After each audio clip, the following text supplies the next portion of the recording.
ভিডিওটা তোমরা দেখে বুঝতে পারছো এটা কি রান্নার ভিডিও, সেটা হচ্ছে কাশ্মীরি পনির। আর আমি কিভাবে তৈরি করলাম মাত্র 3টা আইটেম দিয়ে, সেই গল্পটাই আজকে আমি আপনাদের সামনে শেয়ার করব। হ্যালো বন্ধুরা, চন লাইফস্টাইলের নতুন আরেকটি ভিডিওতে ওয়েলকাম।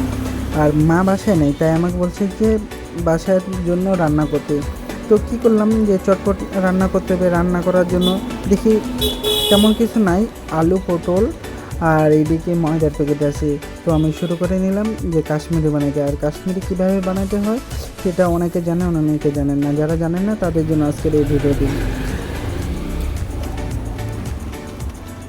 প্রথমে আটাটা ভালোভাবে খামির করব। খামির করার পর 10 থেকে 15 মিনিট ঘামাবো। তারপরে এটা আমি ধুয়ে নেবো। ধুয়ে কেমনভাবে পরিমাপ করতে হবে। আর অন্যদিকে আমি পটল কাটিয়ে নিয়েছি, এই যে ধোয়ার পর এই অবস্থা হবে। আপনারা চাইলে এটাই এটি ময়দাটা এমনভাবে ধুতে হবে যেন পরিষ্কার জল বের হয়। আপনারা চাইলে এটি বিভিন্ন উপায়ে রান্না করতে পারেন এবং বিভিন্ন মশলা জাতীয় আরও অনেক শাকসবজি দিয়ে রান্না করতে পারেন। তো আমি এগুলো তেলের মধ্যে ভেজে নিয়েছি। দেখেন কত সুন্দর পিসগুলো হয়েছে।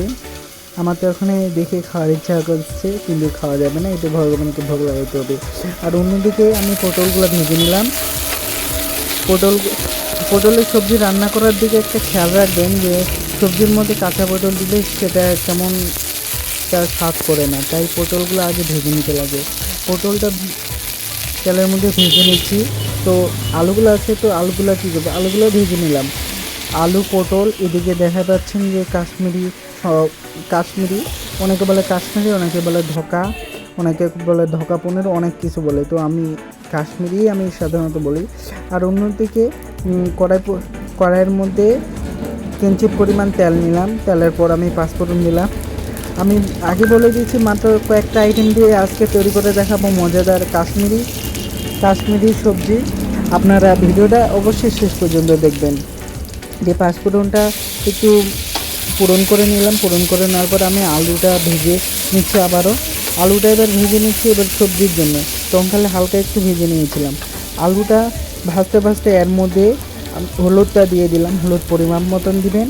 এখন কেউ হলুদ তো বেশি পরিমাণে কেউ খায় না, তবে আপনাদের চাহিদা অনুযায়ী দিবেন, যে সবজির উপর নির্ভর করবে হলুদটা কী পরিমাণ দেওয়া উচিত। আপনারা যারা রান্না করেন তারা অবশ্যই বলতে পারবেন যে হলুদটা কী পরিমাণে দিতে হবে।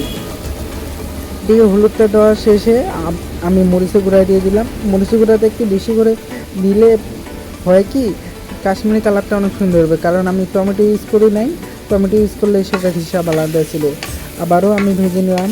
তার একটু পরে আমি জল দিয়ে দেবো। জল দিয়ে আলুটা একটু সিদ্ধ হতে দেবো, কারণ তখনকালে আমি আলুটা ভেজে নিয়েছিলাম।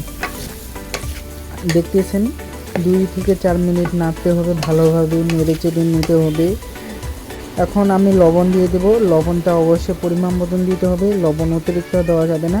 কারণ কাশ্মীরি সবজিতে অতিরিক্ত লবণ দিলে সবজিটা খেতে মানে একটু বাজে টাইপের লাগে। দেখেন সুন্দর মতন নাড়তেছি। তার একটু পরে আমি এখানে পটল দিয়ে দেবো, সেই ভিজে রাখা পটলগুলো। আপনারা চাইলে আরও অন্য শাকসবজি দিয়ে রান্না করতে পারেন, শুধু আলু দিয়েও রান্না করতে পারেন, সেটা আপনাদের উপর নির্ভর করবে। ভালোভাবে নাড়তে হবে। নাড়ার পর আমি এখানে জল দিব। জলটা পরিমাণ মতন দিতে হবে। আমি এখানে 1 কাপ জল দিয়েছি জাস্ট খালি সিদ্ধ হওয়ার জন্য। এই যে দেখতে পাচ্ছেন যে সবজিটা এখনও হওয়া হয় নাই, তবে সবজিটা যদি গোটা গোটা রাখা যায় অনেক সুন্দর লাগে দেখতে, আর খেতে অনেক মজাদার। আর আপনারা দেখতেই পাচ্ছেন যে কত সুন্দর করে করতেছি।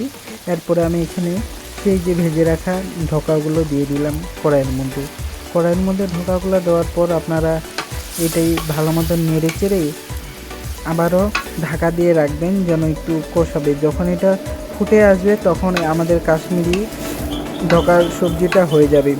আর সবজিটা কেমন হয়েছে অবশ্যই আমি আপনাদেরকে শেষ পর্যন্ত দেখাবো।